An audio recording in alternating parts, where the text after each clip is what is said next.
This is Revathi. Welcome back to అందమైన కథల పొదరిల్లు.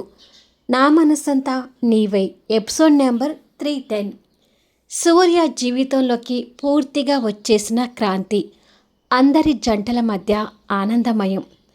కథలోకి వెళ్ళబోయే ముందు దయచేసి వీడియోకి ఒక లైక్ ఇవ్వండి. అలాగే హైపిచ్చి వీడియోని సపోర్ట్ చేయండి.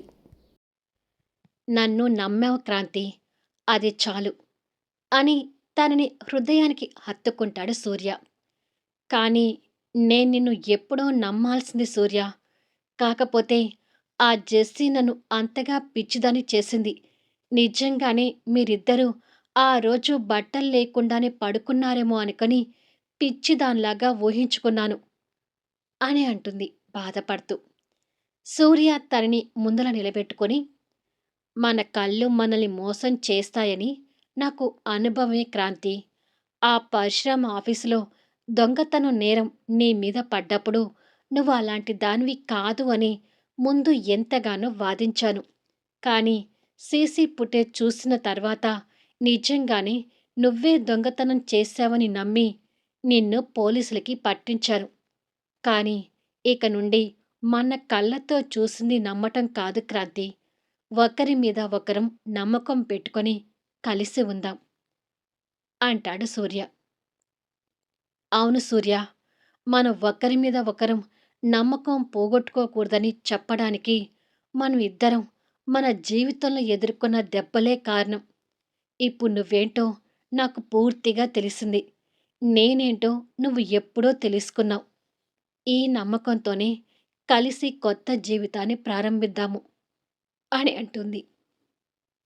సూర్య నవ్వుతూ తన మొహాన్ని చేతిలోకి తీసుకొని నుదుటిన ఆప్యాయంగా ముద్దు పెడతాడు. సూర్య ప్రేమని అందుకొని క్రాంతి చిరునవ్వు చిందిస్తూనే, మరి ఈ రోజైనా మన శోభనానికి ఒప్పుకుంటావా అని సిగ్గుపడుతూ అడుగుతుంది. ఒప్పుకోనంటే నువ్వసలు ఆగేలాగా లేవే అంటాడు కొంటెగా చూస్తూ. ఆ మాటకి చిరుకోపంగా చూస్తూ, నిన్ను అంటూ చెయ్యి ఎత్తేసరికి సూర్య నవ్వుతూ ఆ చేయి పట్టుకొని తనని రెండు చేతులతో ఎత్తుకొని, ఇవాళ నువ్వు వద్దన్నా ఇక నేను అస్సలాగను అని తనని మల్లెలు అలంకరించిన బెడ్ మీద పడుకోబెట్టాడు. అలా పడుకోబెట్టగానే క్రాంతికి సిగ్గుతో బుగ్గలు ఎర్రబడుతూ మొహాన్ని దాచుకుంటుంది. ఆ సిగ్గుని చూసి సూర్య నవ్వుతూ ఆ రూమ్ని బెడ్ లైట్ చేసి నిదానంగా తన మీదకి చేరిపోతాడు. సూర్య అలా మీదకి రాగానే తన ఒళ్ళు తన్మయంగా ఫీల్ అవుతుండగా సూర్య తన మొహం మీద పెట్టిన చేతులు తీసి, నేనిక మొదలు పెట్టనే లేదు, అప్పుడే ఇంతగా సిగ్గుపడితే ఎలా అని అంటాడు. ఆ మాటలకి తను ఇంకా ముడుచుకుపోతూ సూర్య చుట్టూ చేతులు వేసి సిగ్గుతో చూస్తుండగా సూర్య చూపులు లేత గులాబీ రంగులో ఉన్న తన పెదవుల మీదకి పడతాయి. సూర్య చూపులు అక్కడ తాకాయని తన మనసుకి తెలియగానే క్రాంతి పెదవులు ఆటోమేటిక్గా వణుకుతుంటాయి. వణుకుతున్న ఆ అద్దరాల వైపు సూర్య ఆశగా చూస్తూ ఇంకా దగ్గరగా వచ్చి అతని పెదవులతో క్రాంతి పెదవుల మీద సున్నితంగా తాకాడు. అలా టచ్ కాగానే ఇద్దరికీ గుండె వేగం అమాంతం పెరిగిపోతూ పెదవుల మధ్య నిదానంగా ఒత్తిడి పెరుగుతూ వెళ్ళిపోతుంది. ఇద్దరు వారి తొలి ముద్దులో ఉన్న తీయదనాన్ని ప్రేమగా ఆస్వాదిస్తున్నారు. క్షణాలు గడిచే కొద్దీ ఆ పెదవుల మాధుర్యం ఇంకా ఇంకా తెలిసే కొద్దీ వాళ్ళ శరీరాలు కూడా తాపానికి గురవుతుంటాయి. కొన్ని క్షణాల వరకు సూర్య తన పెదవులతో మధుర యుద్ధాన్ని చేసి లాంగ్ బ్రీత్ తీసుకోవటానికి బ్రేక్ ఇస్తాడు. క్రాంతి కూడా అలా లాంగ్ బ్రీత్ తీసుకుంటూ, తొలి పెదవుల టచ్ చాలా బాగుంది సూర్య అని అంటుంది. కదా, ఇంత బాగుంటుందని అస్సలు అనుకోలేదు. కానీ మనకి ఈ ఒక్కటే కాదుగా, ఇంకా కావాలి కదా అని నవ్వుతూ తన మొహం నిండా పెదవులు అద్దుతూ వచ్చి కోరిక దాహానికి దగ్గరవుతుంటాడు.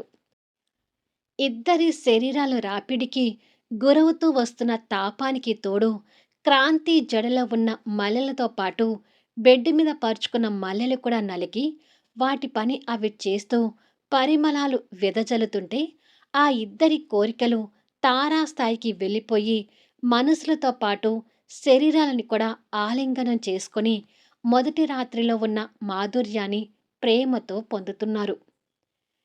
కొద్దిసేపటికి క్రాంతి అలసి సొలసి వడబడి వేలాడుతున్న మల్లెమాలతో షర్ట్లేని సూర్య ఛాతి మీద పడుకొని సూర్య హృదయ చప్పులను వింటూ నిద్రపోతుంటే సూర్య మొహం మీద అక్కడక్కడ అంటిన సింధూరంతో కనిపిస్తూ ఆ రోజుతో తన జీవితంలోకి పూర్తి భాగస్వామిగా వచ్చిన క్రాంతిని ఛాతి మీద పడుకోబెట్టుకొని జోకొట్టి తనని నిద్రపుచ్చి సూర్య కూడా అలసిపోయినట్టుగా నిద్రపోతున్నాడు. ఇద్దరిని అలా చూస్తుంటే వాళ్ళ మొదటి రాత్రి ఎంత ఆనందకరంగా సాగిపోయిందో తెలుస్తుంటుంది. మరుసటి రోజు ఉదయం కళ్యాణ్‌కి, మైథిలికి ఆ విషయం తెలిసి, హమ్మయ్య! వీళ్ళు కూడా కలిసిపోయారు అని అనుకొని రిలాక్స్ అవుతారు. మన గుండెల్లో ఉన్న భారం ఇక పూర్తిగా తగ్గిపోయింది కళ్యాణ్ అంటుంది మైథిలి నిద్రపోతున్న పాపని జోకొడుతూ. కళ్యాణ్ పక్కకు వచ్చి కూర్చొని వాళ్ళ శోభన గురించి విన్నాక మనం కూడా ఇంకొకసారి శోభనం చేసుకోవాలనిపిస్తుంది ఎనిమి అని అంటాడు. ఆహా! రోజు 3 కోరికలు తీర్చుకునేది సరిపోవడం లేదా? ఇంకా శోభనం ఏంటి? అని అంటుంది. అంటే రోజుకు ఒక్కసారే 3 కోరికలు తీర్చుకుంటూ ఉంటే సరిపోవడం లేదు. అందుకని ఇప్పుడు కూడా 3 కోరికలు అంటూ ఇంకాస్త దగ్గరగా జరుగుతుంటే, అయ్యో! ఇప్పుడు నీ కోరికల గోలేంటి? అక్కడ నీ ఆఫీస్‌కి టైం అవుతుంది మెంటలోడా అని అంటుంది. నా ఆఫీస్‌కి నేనెప్పుడు వెళ్ళినా ఏం పర్వాలేదులే. నా 3 కోరికలు తీర్చుకొని వెళ్ళిపోతాను అని మైథిలికి ఇంకా దగ్గరగా వచ్చి తన పెదవులు అందుకోబోతుండగా అను పాప కెవ్వున ఏడుపుకి లేస్తుంది. ఒక్కసారిగా కళ్యాణ్ ఉలిక్కిపడి తనకి దూరం జరుగుతాడు. కళ్యాణ్ ఉలిక్కిపడిన విధానానికి మైథిలి నవ్వుతూ ఏడుస్తున్న పాపని ఎత్తుకుంటుంది. నువ్వు నిజంగానే మా గ్రానీవే బంగారం. నాకు ఇష్టమైనవి చేసుకుందామంటే ఎప్పుడు అడ్డుపడతావు అంటాడు. అలా ఏమీ కాదు. మీ గ్రాని ఏమీ ఉట్టి పుణ్యానికి అడ్డుపడలేదు. ఆఫీస్ టైంలో ఆఫీస్ చూసుకోవాలి. రొమాన్స్ టైంలో రొమాన్స్ చూసుకోవాలని ఇప్పుడు నీ కోరికలకి అడ్డుపడింది అని కళ్యాణ్ బుగ్గ నొక్కుతూ చెప్తుంది. అవునా గ్రాని అంటాడు పాప మొహం వైపు చూస్తూ.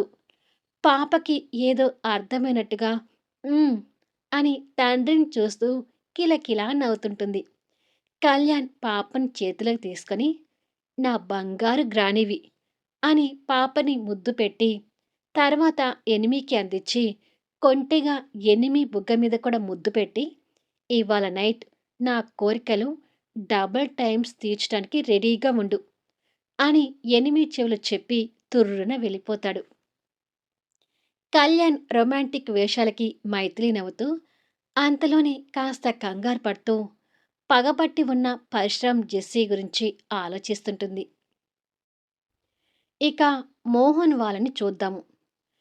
మోహన్ని బెడ్ మీద కూర్చోబెట్టి శ్రేయ తల దువ్వుతుంటే మోహన్ చూపులు సన్నటి తన నడుము మీదకి వెళ్ళిపోయి చూపులతో పాటు 2 చేతులు కూడా తన నడుము మీదకి వెళ్ళిపోయి కొంటెగా తన నడుము వంపులను నొక్కుతుంటే సురుక్కున దువ్విన దెబ్బ 2 చేతుల మీద పడుతుంది. అబ్బా! అంటూ తన నడుము మీద నుండి చేతుల్ని వెనక్కి తీసుకుంటాడు. శ్రేయ కోపంగా చూస్తుంటే ఏంటి అలా కొట్టావు అని అడుగుతాడు మోహన్. మరి లేకపోతే ఏంటి నీ పిచ్చి వేషాలు? తల దువ్వుతున్నాను కదా! బుద్ధిగా తల దువ్వించుకోకుండా ఇలాంటి వేషాలు వేస్తే కొట్టరా మరి అని అంటుంది శ్రేయ. పెళ్ళికి ముందు నా చూపులు చూస్తేనే భయపడేదానివి. పెళ్లి చేసుకున్నాక నా నెత్తికెక్కి కూర్చొని ఇలా దువ్వెనతో కొట్టే వరకు వచ్చావు. ఇప్పుడు నిన్ను చూసి నేను భయపడే పరిస్థితి వచ్చేసింది అంటాడు మోహన్ చిరుకోపంగా చూస్తూ. భలే భయపడుతున్నావులే. ఎవరైనా వింటే నిజం అనుకుంటారు అని శ్రేయ అంటూ ఉండగా ఆర్య దగ్గర నుంచి మోహన్‌కి వీడియో కాల్ వస్తుంటుంది. నీ స్నేహితుడు ఫోన్ చేస్తున్నాడు అని మోహన్ ఫోన్ లిఫ్ట్ చేయగానే ఆర్యతో పాటు సాక్షి కూడా కనిపిస్తుంది.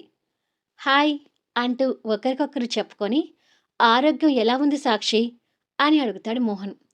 బాగుంది మోహన్. రెగ్యులర్ చెకప్‌కి వెళ్తున్నాను అంటుంది సాక్షి. ఇలాంటి టైంలో హెల్తీ ఫుడ్ తీసుకోవాలి సాక్షి. నిర్లక్ష్యం చేయకు అంటుంది శ్రేయ. తను నిర్లక్ష్యం చేసినా నేను ఊరుకోనులే శ్రేయ అంటాడు ఆర్య. అన్నట్టు సూర్య, క్రాంతి కూడా కలిసిపోయారంట. ఈ విషయం మీకు తెలిసిందా అని అడుగుతాడు మోహన్. తెలిసింది మోహన్. కళ్యాణ్ ఫోన్ చేసి చెప్పాడు.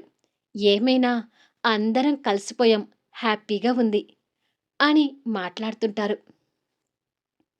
అదే సమయంలో క్రాంతి పూజ చేసి సూర్య దగ్గరికి హారతి ప్లేట్‌తో వస్తే సూర్య ఆ హారతి కళ్ళకద్దుకొని తర్వాత క్రాంతి ఇచ్చిన తీర్థ ప్రసాదాలు తీసుకుంటాడు. ఆ తర్వాత ఆర్య సూర్యకి కూడా కాన్ఫరెన్స్ కాల్ కలుపుతాడు. సూర్య కాల్ లిఫ్ట్ చేయగానే అందరూ ఆ జంటకి శుభాకాంక్షలు తెలుపుతుంటారు.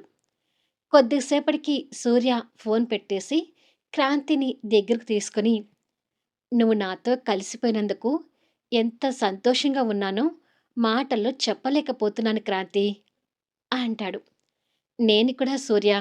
మనం కలిసినందుకు మా అమ్మ, నాన్న, మా అన్నయ్య అందరూ హ్యాపీగా ఫీలవుతున్నారు అని అంటుంది. సూర్య నవ్వుతూ తన తలని ఢీకొట్టి మరి నేను ఆఫీస్‌కి వెళ్ళి రానా అని అడుగుతాడు. ఓ 4 రోజుల తర్వాత నేను మళ్ళీ ఆఫీస్‌కొస్తాను. కానీ నువ్వు సాయంత్రం తొందరగా వస్తావా అని అడుగుతుంది. ఎందుకు? రెండవ రాత్రి కూడా సరదాగా గడపడానికా అంటాడు నవ్వుతూ. సరదాగా గడపడానికే కానీ 4 గోడల మధ్య కాదు. బయటికి వెళ్దాం. ఒకసారి నన్ను బైక్ మీద బయటికి తీసుకువెళ్ళావు కదా! మళ్ళీ ఈరోజు అలా వెళ్దాము అని అంటుంది. ఓహ్! నీ సరదా అదా! సరేలే విజయ్‌ని బైక్ అడుగుతాను అంటాడు సూర్య. ఆల్రెడీ మా అన్నయ్యని బైక్ అడిగే పెట్టాను. సాయంత్రం వచ్చి బైక్ ఇచ్చి పోతాను అన్నాడు. నీదే ఆలస్యం అంటుంది క్రాంతి. ఓహ్! అలాగా! అయితే సాయంత్రం నేనొచ్చేసరికి రెడీగా ఉండు అని చెప్పి చిలిపిగా తన బుగ్గ మీద ముద్దు పెట్టి ఆఫీస్‌కి వెళ్ళిపోతాడు. క్రాంతి ఆ బుగ్గ తడుముకుంటూ ఇన్ని రోజుల నుండి ఈ సంతోషాలని చేతులారా మిస్ చేసుకున్నాను అని అనుకుంటుంది. సాయంత్రానికి సూర్య, క్రాంతి రెడీ అయి బైక్ కోసం ఇంటి ముందు ఎదురు చూస్తూ ఉండగా విజయ్ బైక్‌తో అక్కడికి వస్తాడు.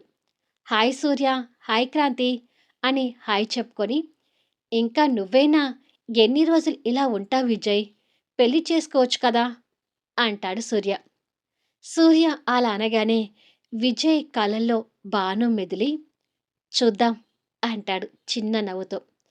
నీ పెళ్లి కోసం నేను కూడా వెయిట్ చేస్తున్నాను అన్నయ్య అంటుంది క్రాంతి. ఆ టైం వస్తే నా పెళ్లి జరుగుతుందిలే క్రాంతి అని సరే సినిమాకన్నారు కదా టైం అవుతుంది మీరు వెళ్ళండి అంటాడు విజయ్. బైక్ మాకిచ్చావు కాబట్టి నువ్వు కారులో వెళ్ళు అంటుంది క్రాంతి. కారు ఏమీ వద్దులే క్రాంతి. ఇక్కడ దగ్గరలో ఫ్రెండ్ ఉన్నాడు. వాడిని ఇంటి దగ్గర డ్రాప్ చేయమంటానులే. మీరు వెళ్ళండి అంటాడు విజయ్. సరే విజయ్ అని చెప్పి సూర్య వచ్చి బైక్ స్టార్ట్ చేస్తే క్రాంతి సూర్య భుజం మీద చేవేసి కూర్చుంటుంది. వెంటనే బైక్ వెళ్ళిపోతుంది. వాళ్ళిద్దరూ అలా కలిసిపోయినందుకు విజయ్ కూడా సంతోషపడుతూ వెళ్తున్న ఆ జంటని చూస్తుంటాడు. అలా భానుని కూడా కూర్చోబెట్టుకొని వెళ్తున్నట్టుగా ఊహించుకొని ఆ ఊహకు నవ్వుతూ అక్కడ్నుంచి నడిచి వెళ్తుంటాడు. ఇద్దరూ అలా బైక్ మీద సరదాగా మాట్లాడుకుంటూ నవ్వుతూ వెళ్తుంటే అప్పుడే కళ్యాణ్ ఆఫీస్ నుంచి ఇంటికి వెళ్తూ వాళ్ళని అలా చూసి సంతోషపడుతుంటాడు. ఆటోలో వెళ్తున్న జెస్సీకి కూడా ఆ ఇద్దరు అలా ఎదురవుతారు. ఆటోని దాటుకుంటూ బైక్ ముందుకు వెళ్తుంటే జెస్సీ ఆటోలో నుంచి వెనక్కి తిరిగి వాళ్ళిద్దరూ నవ్వుతూ వెళ్ళడం చూసి రగిలిపోతుంటుంది. ఓ దగ్గర రోడ్డు పక్కన మొక్కజొన్న పొత్తులమ్ముతున్న ఈశ్వర్ దగ్గర జెస్సీ ఆటో దిగి కోపంగా అతని దగ్గరికి వస్తుంది. వేడివేడి మొక్కజొన్న పొత్తులు అంటూ ఎర్రగా మండుతున్న నిప్పుల మీద మొక్కజొన్న పొత్తులు కాలుస్తూ అమ్ముతుంటాడు ఈశ్వర్. అలా కాలుస్తూనే జెస్సీని చూసి మొక్కజొన్న పొత్తులు కావాలా అంటాడు. మొక్కజొన్న పొత్తులు కాదు, నీ మీద నిప్పులు పోయాలి అని నిప్పులు ఉన్న ఆ బొచ్చును పట్టుకొని ఈశ్వర్ తల మీద నుండి పోస్తుంది. ఏయ్, ఏం చేస్తున్నావు? కాలుతున్నాయి అంటూ కాలుతున్న నిప్పుల నుంచి ఈశ్వర్ తప్పుకొని అప్పటికే కాలి మండుతుంటే ఊదుకుంటూ, పిచ్చేమన పట్టిందా? నిప్పులు పోసి నన్ను చంపుతావా ఏంటి అని కోపంగా అరుస్తాడు. ఒక్కసారి ఇటు చూడు అని జెస్సీ ఫోన్లో ఫోటోలు తీసి ఈశ్వర్కి చూపిస్తుంది. సూర్య, క్రాంతి బైక్ మీద నవ్వుకుంటూ వెళ్లే ఫోటోలవి. నా ప్రిన్సెస్, నా రాజకుమారి అని క్రాంతిని ఏమీ చేయలేకపోయావు. ఇప్పుడు చూడు, వాళ్ళిద్దరు కలిసిపోయి చట్టా పట్టాలు వేసుకుని తిరుగుతున్నారు అని ఆ కోపాన్ని అంతా ఈశ్వర్ మీద చూపిస్తుంది జెస్సీ. ఈ ఫోటోలు చూస్తే ఆ నిప్పులు మండినట్టే నేను మండిపోతున్నాను. కానీ ఈసారి ఊరుకునేది లేదు. నువ్వు సూర్యతో, నేను క్రాంతితో గడపటం ఒకేసారి జరిగిపోతుంది అంటాడు ఈశ్వర్. ఎలా జరుగుతుంది అనేది రాబోయే ఎపిసోడ్లో చూద్దాం. కథ నచ్చితే దయచేసి లైక్ చేయండి, హైప్ ఇవ్వండి, మీ అమూల్యమైన కామెంట్స్ షేర్ చేయండి. Thank you for లీజనింగ్.